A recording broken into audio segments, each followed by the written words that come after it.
Hello বন্ধুরা, আমরা আবার চলে এলাম একটি নতুন ভিডিও নিয়ে। আশা করি আপনারা সবাই ভালো আছেন, আমিও ভালো আছি। আজ একটি ল্যান্ডস্কেপ করব, টাইটেল হচ্ছে এ ভিলেজ। তো একটি গ্রামের দৃশ্য আঁকতে আপনারা দেখছেন পেন্সিল, এরেজার আর দিয়ে ছবিটি আঁকছে। তো আপনারা দেখছেন এই মুহূর্তে দুটো ঘর আঁকা হয়ে গেছে, দূরের গাছ, দুটো কিছু দূরের বহু দূরে দেখা যাচ্ছে বেশ কিছু গাছপালা। তো এইটি রাস্তাও আঁকা হচ্ছে। আপনারা এর পাশাপাশি জানেন যে আমি খুব অল্প দাগের উপরেই ওয়াটার কালারের ছবিগুলো করি। তো দাগগুলো আপনারা হয়তো ডিরেক্ট দেখলে বুঝতে পারবেন না। আঁকাটি আমার কমপ্লিট, এবার রং চাপাচ্ছি। প্রথমে জল চাপিয়ে নিলাম, তারপরে ধরে আকাশের কালারটা চাপানো হচ্ছে। আপনারা সঙ্গে থাকুন, পুরো ভিডিওটি মন দিয়ে দেখুন। যারা নতুন তাদের উপকারে যদি আসে লাইক কমেন্ট শেয়ার করবেন। পাশাপাশি এই ভিডিওটি তাদের জন্য খুব দরকার, খুব সহজ পদ্ধতিতে এই ছবিটি করা। তো এবারে আঁকা কমপ্লিট হয়ে গেছে। ফার্স্ট টোন দূরের গাছগুলো খুব রং চাপাতে হয় না, সামান্য একটু রং তুলিতে থাকা ওই অবস্থায় চাপিয়ে দিতে পারেন। পাশাপাশি এই যে দূরের গাছ, ঘরের পেছনে যে গাছটি, এটি একটু ডার্ক করলে হবে। শুরুতে লাইট কালার দেওয়া উচিত। তো সেই দেখতে পাচ্ছেন উপরের দিকটা লাইট কালারগুলো দেওয়া হচ্ছে। কোথাও ডার্ক আছে, ডার্কের জায়গায় একটু রংটা ডিপ কালার নিয়ে ওখানে চাপানো, গ্রিন, স্যাপ গ্রিন। আর পাশাপাশি ওই কালারটা আরেকটু ডার্ক করার জন্য ব্রাউন মিশিয়ে নেবেন। তো এইভাবে গাছগুলো করা হচ্ছে। এবারে দেখুন বাড়ির সামনে যে মাঠটা আছে, যে রাস্তার ধার থেকে যে ফাঁকা জায়গায় জমিগুলো আছে, সেগুলো কালার চাপানো হলো, রাস্তাটাও কালার চাপানো হচ্ছে। এইভাবে ফার্স্ট কোটটা চাপিয়ে নেবেন আপনারা খুব যতটুকু সম্ভব। এইভাবে চাপানোর পর কাছাকাছি কোনো জংলা যদি থেকে থাকে সেই ধরনের কিছু করা হচ্ছে। এগুলো আমরা ড্রয়িংয়ে খুব একটা দেখাতে পারি না, কারণ ড্রয়িংয়ে জাবড়ানো যায় না।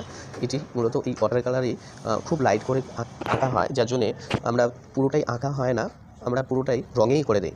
তো এটি তোমরা আগে যারা নতুন আছো তারা আগে দেখে ড্রয়িংটি করে নিতে পারো, নিয়ে তারপরে রং চাপাতে পারো। আর এবারে গাছগুলো একটু ডিপ করবে যাতে চোখে পড়ে। দেখো পাশে একটা ডোবা মতো আছে, এই ডোবাটাও করা হচ্ছে। ওখানে কালার চাপানো প্রায় শেষ। তো এরপরে আমরা কালারটা ভালো করে শ্যাডো দিয়ে নেব। কাছাকাছি যে গাছগুলো আরেকটু ডিটেলস দেখালে ভালো হবে, সেই জায়গাগুলো আমরা আস্তে আস্তে করে নেব। দেখতে থাকুন। এবার ঘরের পেছনে গাছগুলো, ডার্ক জায়গাগুলো আমরা ডার্কটা বাড়িয়ে নিচ্ছি। ঘরের জায়গাগুলো চলে এলাম। ঘরের চালটাও টালির চাল হবে, যেহেতু লালের ওপরেই আছে। রেড কালার চাপানোর পর ওটাকে জল দিয়ে টেনে নেবেন, যত হালকা করা যেতে পারে। তার উপরে আরেকটু লাইট পড়ার জন্য ওই লাল জায়গাটায় কিছুটা হলুদ চাপিয়ে নেবেন।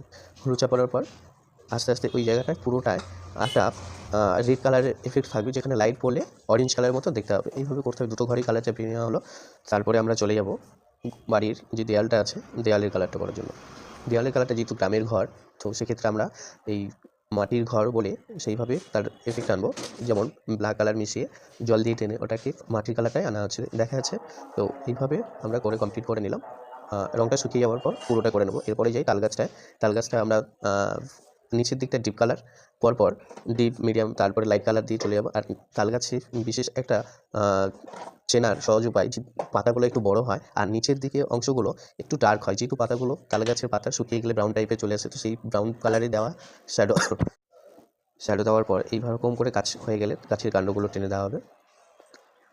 গাছের কাণ্ডগুলো আস্তে আস্তে ধরে করবেন। যেমন তাল গাছ এই যে খোপ একটা টাইপ থাকে, সেটা যেন দেখা একদম স্মুথ স্ট্রেট এইরকম থাকলে চলবে না।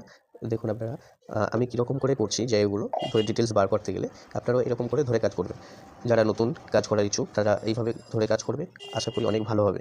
এবারে যাই দূরের গাছগুলো খুব সহজে তুলিতে থাকা যে রঙটুকু থাকবে, তুলি ধুয়ে দেওয়ার প্রায় সেই অবস্থায় দূরের গাছগুলো করে নেবে।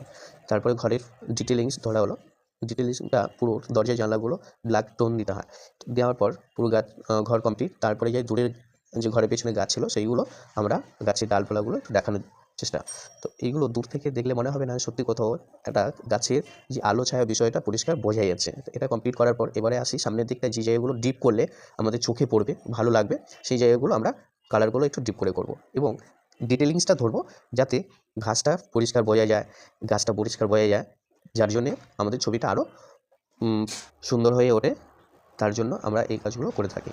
তো এবারে রাস্তাটা যেহেতু আছে, রাস্তাটা সোজা করে সেটা দেখাতে হবে, একটু ডার্ক কালার নিয়ে দেখিয়ে দেবেন। এবারে দূরের ঘরগুলো কীভাবে আরও ডিটেলস করা যায় তার জন্য একটু দেখে থাকুন। একটু ডার্ক কালার নিয়ে ওর উপরে টালির অংশটুকু দেখাতে হবে। এবারে আমার ছবিটি কমপ্লিট আপনারা এবারে দেখতে থাকুন, সঙ্গে থাকুন। ভালো লাগলে লাইক, কমেন্ট অ্যান্ড শেয়ার করবেন। আর যারা নতুন তাদের জন্য এই ভিডিওটা খুব দরকার, তারা চাইলে এইভাবে খুব সহজ পদ্ধতিতে করতে পারে। নমস্কার, ভালো থাকবেন।